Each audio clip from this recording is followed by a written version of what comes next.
흑백요리사 이런 프로그램들 중국 방송사들이 그대로 베껴서 한국 문화의 정체성을 지우고 중국 것으로 둔갑시키는 일종의 문화 공정의 형태를 띌 수도 있다는 점에서 거의 아이디어 도용 수준입니다. 안녕하세요. 저는 지식재산권을 전문으로 하고 있는 강앤드강 특허 대표 강인혁 변호사입니다. 반갑습니다.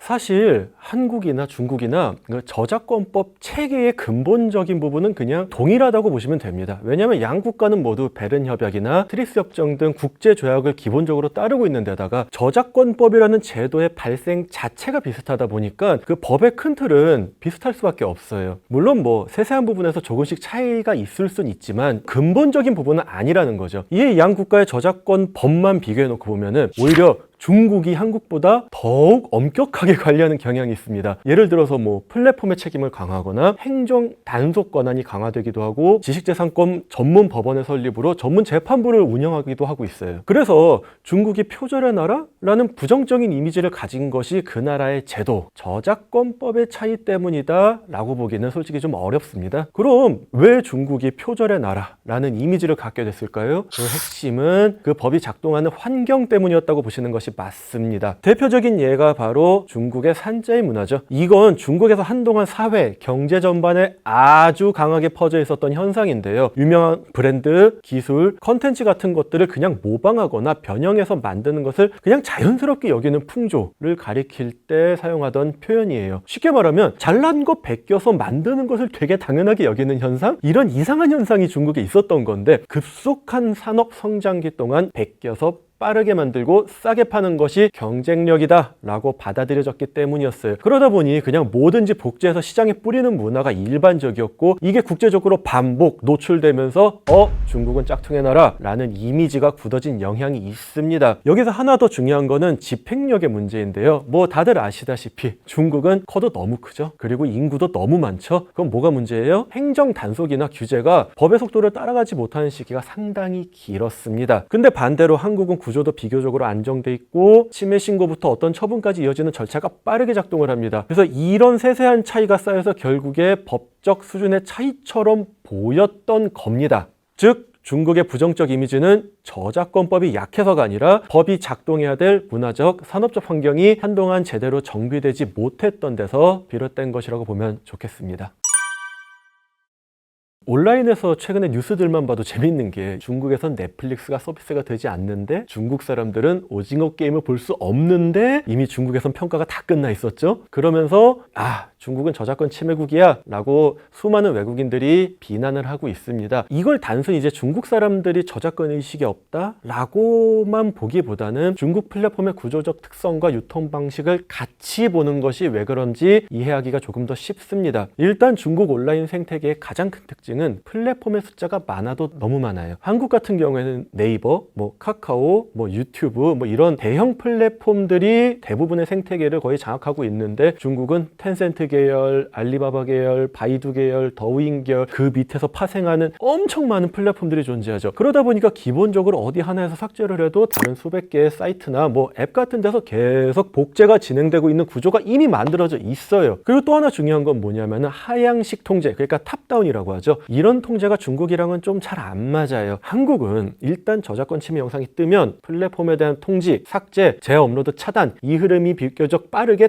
딱 움직이는데 중국은 플랫폼마다 규칙도 다르고 정부가 관리하는 심의 체계도 복잡하고 지역마다 또 감독의 강도가 달라서 어떤 통일된 방식으로 불법 콘텐츠를 차단하는 게 현실적으로 어렵습니다. 거기다 더해서 중국 특유의 그 초고속 유통 생태계가 있습니다. 한국에서 콘텐츠가 방영되면 아무리 늦어도 8시간 안에 중국 내에서 불법 번역자 커뮤니티에 자막이 딱 올라오고 이 올라온 자막은 수십 개의 스트리밍 사이트가 파일을 받아서 동시에 딱 배포를 해버립니다. 이걸 또 수천 명의 개인 업로더들이 짧은 클립으로 또 자르고 잘라서 더우인, 콰이쇼 같은 쇼폰 플랫폼에 쫙 뿌리는 거예요. 아무리 봐도 삭제보다 업로드가 더 빠르다. 그런 구조다 라는 얘기를 드리는 겁니다. 자, 그럼 이거 왜 할까요?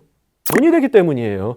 그러니까 결국에 플랫폼의 광고 수익 모델도 원인이 되는 겁니다. 불법 스트리밍 사이트들은 한국 드라마가 올라오면 방문자가 폭증하고 배너 광고, 도박 광고가 붙으면서 돈이 되기 때문에 삭제되면 만들고 또 만들고 이렇게 무한 복제되는 구조가 생기는 겁니다. 정리해드리자면 중국에서 불법 스트리밍이 막히지 않는 이유는 일단 플랫폼이 너무 많고 어떤 감독 체계도 통일되어 있지 않고 컨텐츠의 유통 속도가 너무 빠르고 거기다가 돈, 광고 수익 구조까지 얽혀 있기 때문입니다. 그래서 한국 컨텐츠 제작사들이 중국 내 불법 유통을 완전히 차단하는 것은 현실적으로 매우 어려운 상황이라는 겁니다. 중국은 기본적으로 인구수가 어마어마하니까 뭘 하나 뜨더라도 몇 천만 뷰 기본이죠. 그러니 중국에서는 벌어들일 수 있는 수익의 규모가 차원이 달라요. 그러니까 돈을 벌려고 계속 베끼는 거예요. 최근 이슈가 됐던 잘자요 아가씨 사례 한번 얘기를 드려볼게요. 중국의 틱톡 같은 이런 쇼폼 플랫폼은 누가 원작자냐보다 누가 먼저 올렸냐가 사실 원래 더 중요합니다. 이런 알고리즘은 말이죠, 원작자를 찾아주지 않아요. 먼저 올려서 화제가 된 사람에게 조회수와 트래픽을 딱 몰아줍니다. 중국 시장에서 이 트래픽은 곧바로 광고 수익, 물건 판매로 연결되는 그냥 현금이라고 보시면 돼요. 근데 한국 콘텐츠를 가져다가 올려버리면은 일단 기획 단계에서 고민할 필요가 없죠. 왜요? 한국에서 이미 검증된 노래나 춤, 예능 포맷 같은 걸 그냥 가져와 버리면 되니까 그냥 거의 기획 비용이 0원인 셈이에요. 심지어 실패할 확률도 굉장히 낮죠. 거기다가 기술적인 감시망을 교묘하게 피하기도 하는데요. 예를 들어 유튜브 같은 플랫폼은 컨텐츠 아이디라는 기술로 저작권 침해를 자동으로 잡아내긴 합니다. 근데 중국의 침해 방식은 원본을 절대 그대로 올리는 게 아니라 교묘하게 변형하는 현지화 전략을 쓰죠. 예를 들어 한국 노래 가사를 중국어로 바꾸고 중국 가수가 다시 부르면 기계는 이거를 다른 노래로 인식을 해버리는 거예요. 다나카가 잘자요 아가씨라는 것을 만들었을 때 저작권은 발생을 했겠죠. 중국에서 누군가가 이 노래를 중국어로 노래를 불러가지고 새로 한 다음에 중국 저작권협회에 등록을 해버렸어요. 이걸 이제 플랫폼 같은 데다가 이제 올려버린 거예요. 이 중국에서 등록받은 저작권 등록증이라는 공식력 있는 문서의 효력을 플랫폼이 인정을 해버린 거고, 플랫폼 입장에서는 얘네가 권리자네? 이렇게 돼버린 거예요. 플랫폼에서 그냥 이쪽을 인정을 해버린 거예요. 거기다가 중국의 저작권 등록 시스템에는 큰 허점이 있습니다. 누군가가 저작권 등록을 신청하면은 당국에서는 이 사람이 진짜 원작자인가? 저작자인가? 이거를 따지는 게 아니라 그냥 양식만 맞으면 네가 저작권자라고 등록증을 내줘버려요. 자, 그러니까 한국 노래나 캐릭터를 자기 이름으로 먼저 중국에 등록을 해버리고 이 등록을 유튜브, 인스타 같은 플랫폼이나 쇼폼 플랫폼에도 제출해버려서 이거 원래 우리 거야 라고 해버리는 거죠. 그리고 저작권 수익 한참 받다가 나중에 진짜 원작자 나타나면은 너 내 허락 없이 썼으니까 돈 내 라고 적반하장으로 나오기도 하는 거죠. 이상하게 주객이 전도되는 상황이 벌어져 버린 거죠. 납득하기 힘든 그런 사건이 실제 발생을 했던 겁니다. 결국엔 남의 것 가져와서 막대한 돈을 벌 수 있고 걸려도 처벌받는 것보다는 버는 돈이 훨씬 많은 거죠. 이 논리가 깨지지 않는 이상 이런 일은 계속 반복될 수밖에 없겠습니다. 과거에는 이제 단순히 드라마나 영화 파일을 불법 다운로드해서 보는 정도였다면 지금은 수법이 훨씬 교묘해졌죠. 좀 대표적인 사례가 이제 앞서 언급한 이제 잘자요 아가씨 사건이죠. 이 노래 유행하자마자 중국 인플루언서들이 가사를 중국어로 바꾸고 자기 노래인 것처럼 영상을 찍어서 올려버렸습니다. 그렇다 보니 이제 원곡자인 다나카 김경욱님 이런 분들이 중국에 진출하기도 전에 이 노래를 중국 노래로 착각하게 만들어버렸죠. 도리어 왜 짝퉁이 원조 행세하냐 라며 신고를 당하는 일까지도 벌어졌습니다.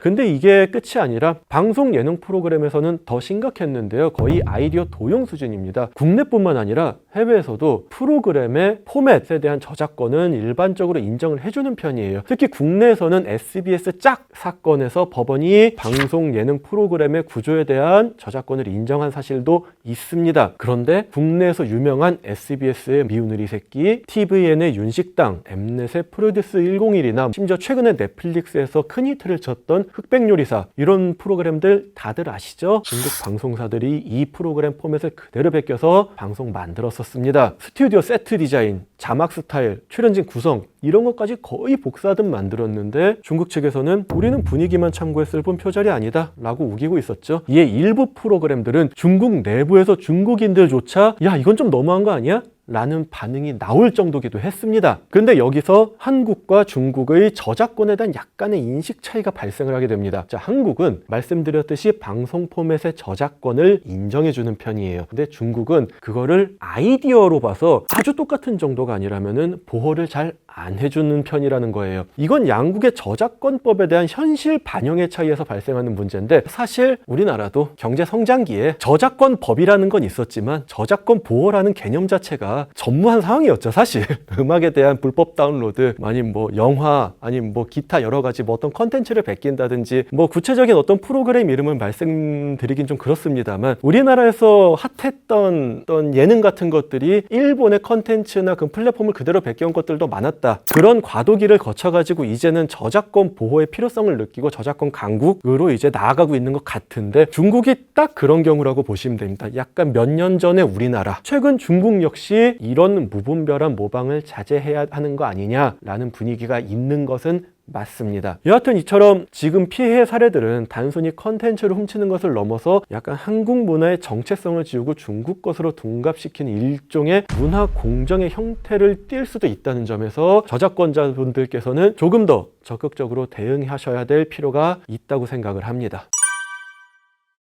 한국의 창작물이 중국에서 무단으로 사용되거나 번안되었을 때 이걸 내가 어디서 싸워야 되지? 한국 법원에 소송하면 효력이 있나? 이런 종류의 궁금증을 갖고 계신 분들이 많고 실제 문의를 주신 분들도 계세요. 결론부터 말씀드릴게요. 안타깝게도 침해가 발생한 곳인 중국 법원에 소송을 제기해야 됩니다. 그리고 당연히 중국 법을 적용받습니다. 국제 저작권 분쟁은 구조가 아주 명확합니다. 침해가 발생한 국가에서 권리가 보호된다는 원칙이에요. 그러니까 중국에서 침해가 일어났다면 중국 법원에서 중국 저작권법에 따라 판단합니다. 한국 작품이라고 한국 법을 적용하는 건 아니에요. 한국에서 소송을 할 수 있느냐라고 물으시면 가능히 하겠죠. 근데 국내 사법 시스템으로 중국의 회사나 개인에게 강제로 집행할 수는 없거든요. 그러니까 이겨도 실질적인 의미가 없겠죠. 근데 여기서 이제 아주 본질적인 의문이 발생할 수 있죠. 중국이 과거에 한 짓을 봤을 때 중국 법원은 또 중국 편 드는 거 아니야? 라는 의문이에요. 최근 중국이 변해가는 모습이 보이긴 합니다. 중국은 오래전부터 짝퉁 국가라는 이미지가 있었죠. 근데 최근 한 10년 중국 정부와 플랫폼의 인식은 상당히 빠르게 변화하고 있습니다. 왜냐하면 중국의 입장에서 저작권은 이제 단순 규제가 아니라 국가의 전략 사업이거든요. 지식재산권 보호를 국가 경쟁력의 핵심 축으로 선언을 했습니다. 본인들이 창작물을 보호해야 하는 위치에까지 성장을 했기 때문에 저작권을 경제 성장의 필수 요소로 보고 있다는 것이에요. 플랫폼도 마찬가지입니다. 더우인이나 비리비리, 큐큐뮤직 같은 대형 플랫폼들은 저작권 필터링 시스템을 직접 개발하고 있고 저작권 비정상 업로드에 대해서 계정 영구 정지를 한다든지 광고를 제거한다든지 뭐 공개적으로 블랙리스트를 올린다든지 이런 강한 제재도 시행하고 있습니다. 심지어 한동안 중국 편만 들던 중국 법원들이 이제는 제법 합리적인 판결을 선고하고 있는 것을 심심치 않게 볼 수 있습니다.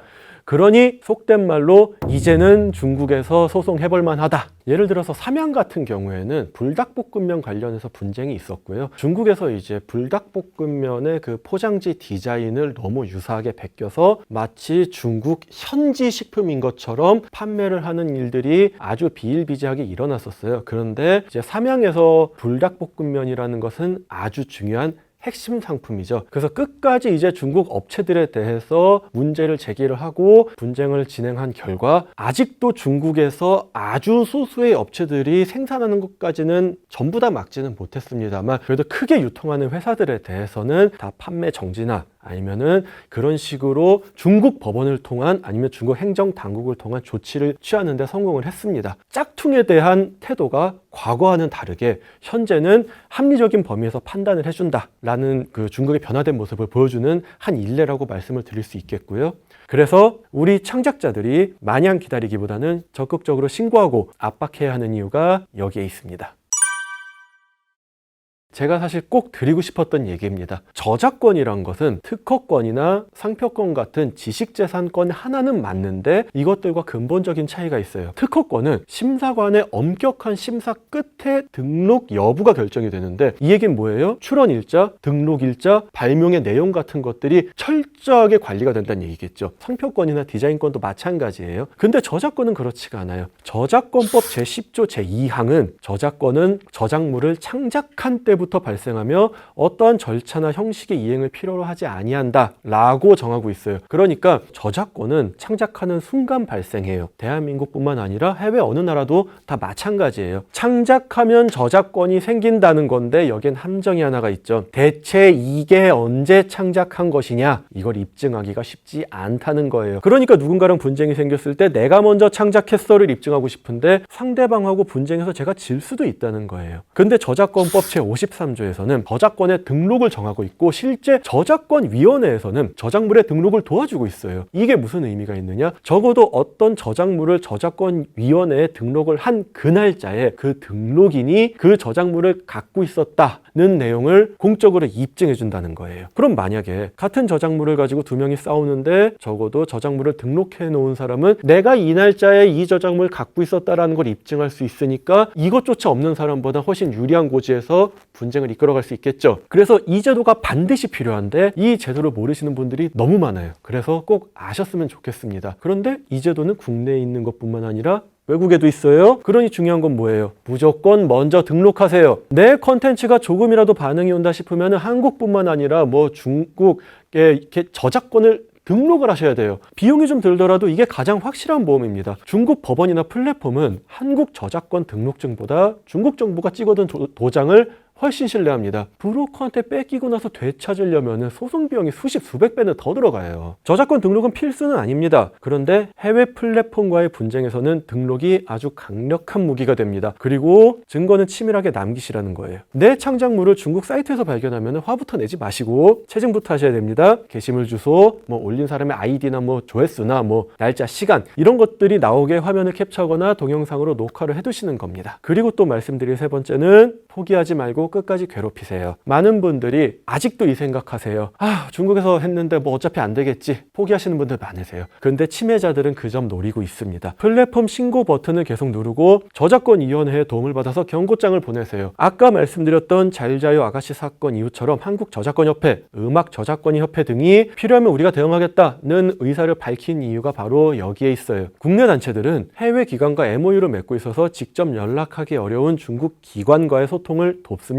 중국어로 된 복잡한 신청서를 작성하는 법부터 어떤 서류가 필요한지까지도 알려줍니다. 최근 잘자요 아가씨 사건 때 한국음악저작권협회가 도움을 주겠다고 나선 것처럼 혼자 고민하지 마시고 이런 협회, 정부기관의 문을 먼저 두드리시는 게 가장 빠르고 현실적인 해결책입니다. 그래서 말씀드린 것 중에 가장 중요한 건 뭘까요? 일단 등록하시라는 거예요. 이를 통해서 공적인 보호를 받으면서 권리를 지키는 것이 바로 저작권 보호의 시작입니다.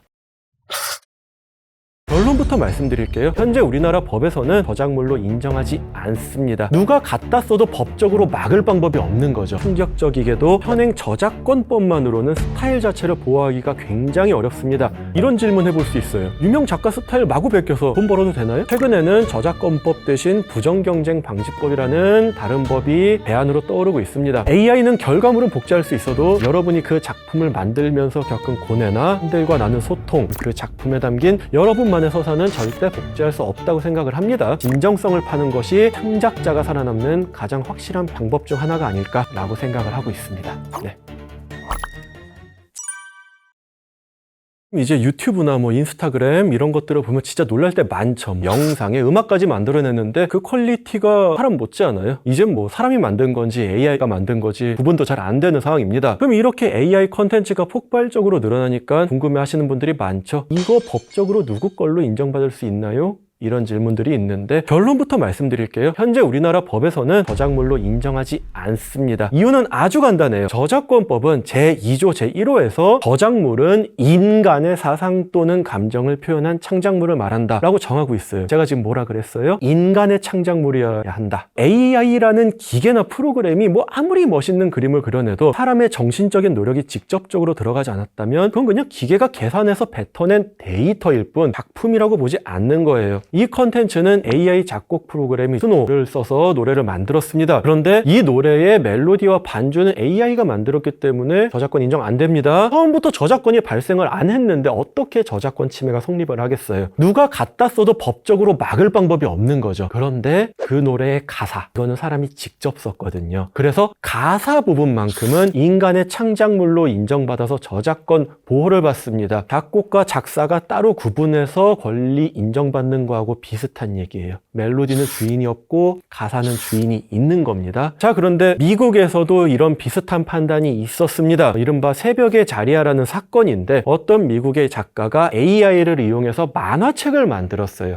미국 저작권청에서 대사나 스토리 구성은 저작권을 인정하겠다. 그런데 AI가 그려준 그림 하나하나 여긴 저작권 없다 라고 결정을 해버린 거예요. 작가가 야, 내가 이거 명령어를 엄청 열심히 입력했다 이런 식으로 주장했는데 받아들여지지 않았죠. 국내에서도 비슷한 사건이 있었죠. 바로 소로부인 사건이에요. AI로 만든 영상에 저작권을 인정한 사례인데 이상하죠? 엄밀히 말해서 영상에는 당연히 저작권을 인정하지 않았고요. 이 영상을 한 장면 한 장면 구성해서 편집을 하는 데 들어간 편집의 노력의 창작성을 인정해서 편집 저작권이 있다고 인정을 해준 거예요. 결국 AI는 엄청난 속도로 발전을 하고 있지만 AI를 통해서 생성한 결과물에는 전 세계 어디에서도 저작권으로 인정을 받지 못하고 있습니다. AI 생성물 그 자체보다는 그걸 사람이 어떻게 수정하고 편집했느냐에 따라서 그 부분에만 저작권을 인정하는 경우가 생기고 있다 정도로만 이해해 주시면 좋겠습니다.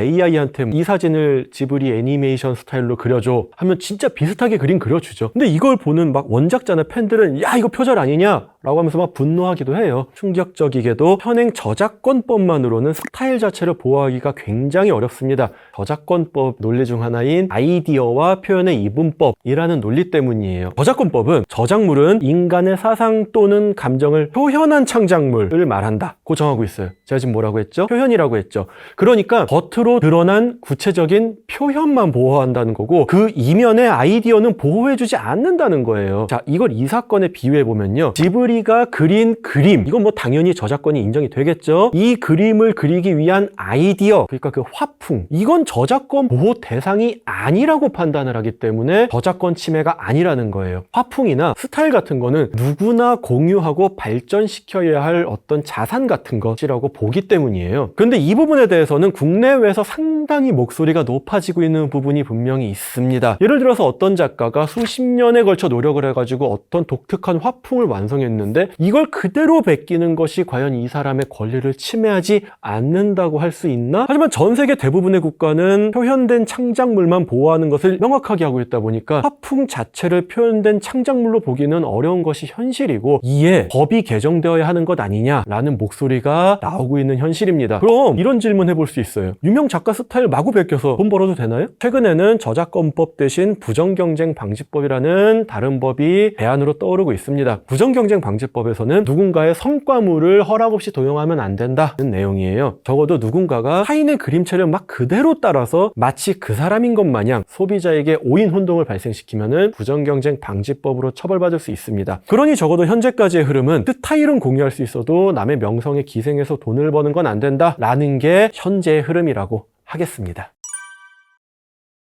생성형 AI가 일단 똑똑해지려면 엄청나게 많은 데이터를 공부해야 되잖아요. 인터넷에 있는 뭐 블로그, 뭐 뉴스, 소설, 그림 이런 거 뭐 닥치는 대로 읽어드리죠. 그런데 문제는 이제 그 데이터의 원작자들한테 나 이거 읽어도 돼? 라고 허락을 받지 않았다는 거예요. 그러다 보니 창작자 입장에서는 아니 내 피땀 어린 작품을 왜 마음대로 가져가서 공부하냐? 이거 도둑질 아니야? 라고 화내는 게 사실 당연해 보이기도 합니다. 그런데 AI 기업들은 이렇게 얘기를 해요. 사람이 도서관에서 책 읽고 공부해서 지식을 쌓지 않느냐? AI도 데이터를 분석해서 패턴을 익히는 것뿐이다. 이건 저작물을 베껴서 파는 게 아니라 공부하는 과정이니까 괜찮다라고 말이에요. 자, 학창 시절에 공부할 때 누군가가 쌓은 지식을 공부해서 습득해서 본인 것으로 만들고 이걸 이용해서 뭔가를 만들었는데 이걸 저작권 침해라고 하지는 않는다라는 거예요. 근데 여기서 이제 법적인 쟁점은 공정이용이라는 개념이 등장을 하게 돼요. 쉽게 말해서 남의 저작물을 허락 없이 썼더라도 그 목적이 정당하고 사회적으로 유익하거나 뭐 공적인 목적이 인정되면 봐준다 뭐 이런 거예요. 근데 현재 우리나라에서는 이 경계가 아주 아슬아슬합니다. AI 학습이 공정이용으로 인정받으려면 몇 가지 까다로운 조건을 좀 통과해야 됩니다. 그런데 그 중에서 가장 중요한 기준은 뭐냐? AI가 만든 결과물이 결과적으로 원작자의 밥그릇을 뺐느냐? 만약에 AI가 유명 웹툰 작가의 그림체를 잔뜩 학습해가지고 이 작가랑 똑같은 스타일의 웹툰을 딱 그려냈다고 생각을 해보세요. 그럼 사람들은 굳이 돈 내고 원작자의 웹툰을 볼 필요가 없어지겠죠? 이건 원작자의 시장 자체를 망가뜨리는 행위니까 저작권 침해로 판단될 가능성이 높다는 거예요. 반대로 AI가 수만 개의 논문을 학습해서 암을 치료하는 신약을 개발했다거나 완전 새로운 과학적 발견을 해냈다면 어떨까요? 이건 원작 논문의 판매 같은 걸 방해하는 게 아니라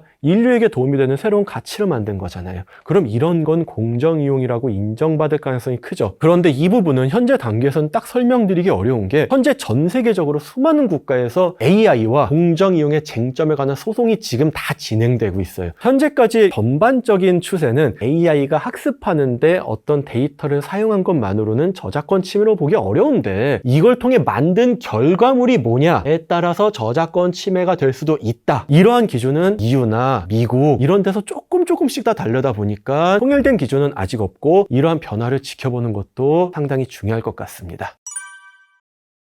만약에 포토샵이나 어떤 카메라로 사진을 찍어서 작품을 만들면은 그 저작권은 찍은 사람이 갖게 되죠. 그러니까 AI를 이용해서 뭔가를 만들었다고 해서 원칙적으로 그것이 AI를 만든 회사 권리를 주장할 수는 없을 겁니다. 근데 그거보다 조금 더 본질적인 내용으로 들어가서 AI는 그냥 인간이 아니잖아요. 저작권 자체를 가질 수가 없어요. 저작권이 발생하지 않으므로 누군가가 저작권을 가진다는 개념 자체가 성립할 수 없다는 거예요. 그렇다 보니 생성형 AI를 제공한 회사가 당연히 이거에 대한 저작권을 주장할 여지 자체가 성립을 하지 않게 돼버리고 어떤 공동소유 이런 개념도 성립할 수 없습니다. 심지어 약관에도 좀 그렇게 써 있는 게 있어요. 우리가 어떤 프로그램이나 이런 서비스 가입할 때 무심코 그냥 안 읽고 넘기는 약관, 거기에 동의 버튼이 있잖아요. 챗GPT나 미드저니 같은 대부분의 서비스는 약관에 사용자가 만든 결과물의 소유권은 사용자에게 넘겨준다 라고 명시하고 있습니다. 그러니까 AI 회사가 이거 우리 프로그램이 만들었으니까 우리 거야 라고 뺏어가지는 않는다는 거예요. 제가 지금 뭐라고 했어요? 소유권이라고 했죠. 저작권이라고 하지 않았어요? 제가 AI를 이용해서 어떤 그림을 그리면 그건 내 소유물이에요. 소유권은 뭘까요? 이거를 사용, 수익, 처분할 수 있는 권리를 의미합니다. 그럼 약관상으로 내가 어떤 결과물에 대한 소유권이 생겼다고 해도 저작권은 생기지 않겠죠? 누가 제 그림을 베꼈을 때 제가 그 사람한테 넌 나의 소유권을 침해했어 라고 할 수 있을까요?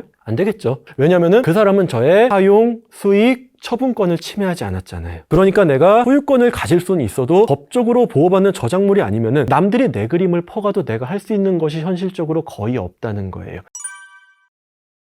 과거에는 붓을 쥐고 선을 긋거나 어떤 악기를 연주하는 이런 실행 능력 이런 것들이 창작의 핵심이었는데요. 이 복잡하고 힘들었던 과정을 AI가 다 대신해주고 있어요. 그럼 인간에게 남은 창작의 영역은 뭐예요? 기획과 선택이라는 겁니다. AI가 쏟아내는 수백 개의 결과물 중에서 이게 나의 의도와 가장 잘 맞아 라고 선택을 하고 이것들을 매끄럽게 배열하는 능력, 앞으로 저작권법은 바로 이 부분을 강하게 보호하는 방향으로 갈 것 같다고 저는 예상을 하고 있습니다. 이거에 대한 적당한 예가 바로 한국 최초의 AI 영화로 불리는 AI 수로부인입니다. 이 영화는 장면 하나하나는 전부 AI가 만들었기 때문에 당연히 개별 장면에는 저작권이 없습니다. 근데 한국저작권위원회는 이 영화를 편집 저작물로 인정해서 등록을 받아줬습니다. 감독이 수천 장의 이미지 중에서 영화에 딱 맞는 컷을 골라내고 순서를 배치하고 음악과 대사를 입혀서 하나의 이야기로 엮어낸 과정을 창작의 행위로 인정을 해준 거거든요. 그래서 전 이게 미래 저작권의 핵심이라고 생각을 합니다. 이제는 내가 붓질을 얼마나 잘했느냐가 아니라 내가 얼마나 독창적으로 큐레이션 했느냐가 저작권의 기준이 될 수도 있다 생각을 합니다. 그리고 이건 조금 별개의 얘기일 수도 있는데 미래에는 초미세 라이선싱이라는 게 생길 수 있다는 생각을 합니다. 자, 한번 들어보세요.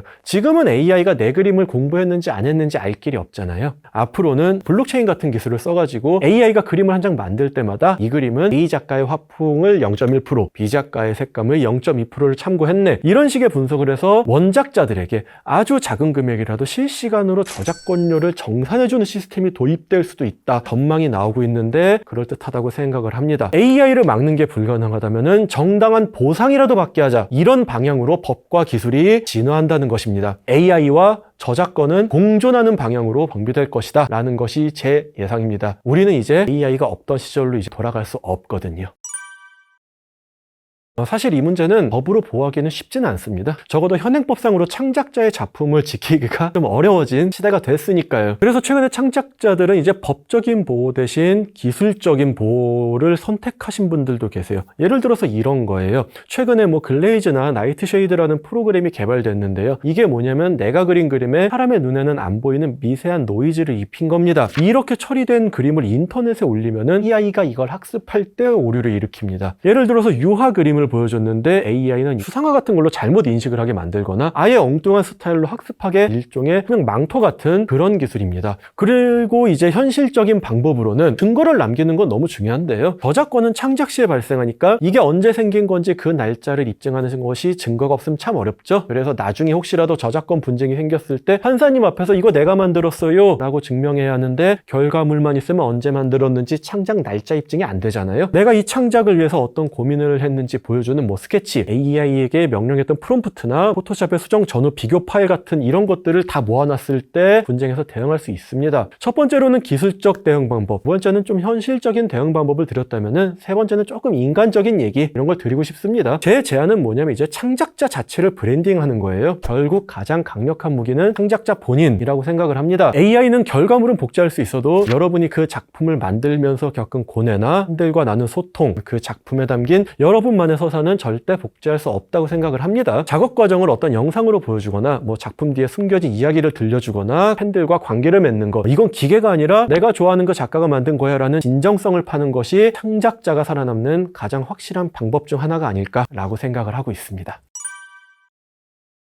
최근에는 AI가 고도로 발달을 함에 따라서 AI의 프롬프트를 입력하는 기술자라는 직업이 상당히 곽광을 받고 있습니다. 시중에 나오는 이미 수많은 광고들이 제품 사진만 찍어놓고 나머지는 전부 AI로 촬영하는 현실 알고 계실까요? 그러면은 그 광고를 어떻게 만들어야겠어요? AI에다가 프롬프트를 입력을 하겠죠. 저 같은 사람이 그냥 입력을 하는 게 아니라 전문 프롬프트 입력하는 기술자 같은 사람들이 있어요. 15초짜리 광고 하나를 만드는데 90페이지의 프롬프트를 짜요. 몇 초부터 몇 초까지는 무슨 카메라에 무슨 렌즈를 껴가지고 페이드아웃이 돼서 뭐가 어떻게 한다 이런 거를 아주 디테일하게 입력을 하는 프롬프트를 만드는 사람들이 있습니다. 이거는 인간만이 하는 기술이잖아요. 아직까지는 이 부분에 대해서는 AI 대체가 안 된 것으로 보여요. 그래서 현재 광고 시장이나 또 AI로 어떤 영상을 만드는 시장에서는 이런 프롬프트 기술자, 이런 사람들이 상당한 각광을 받고 있는데 이것마저도 나중에 AI로 대체될지는 그거는 잘 모르겠습니다.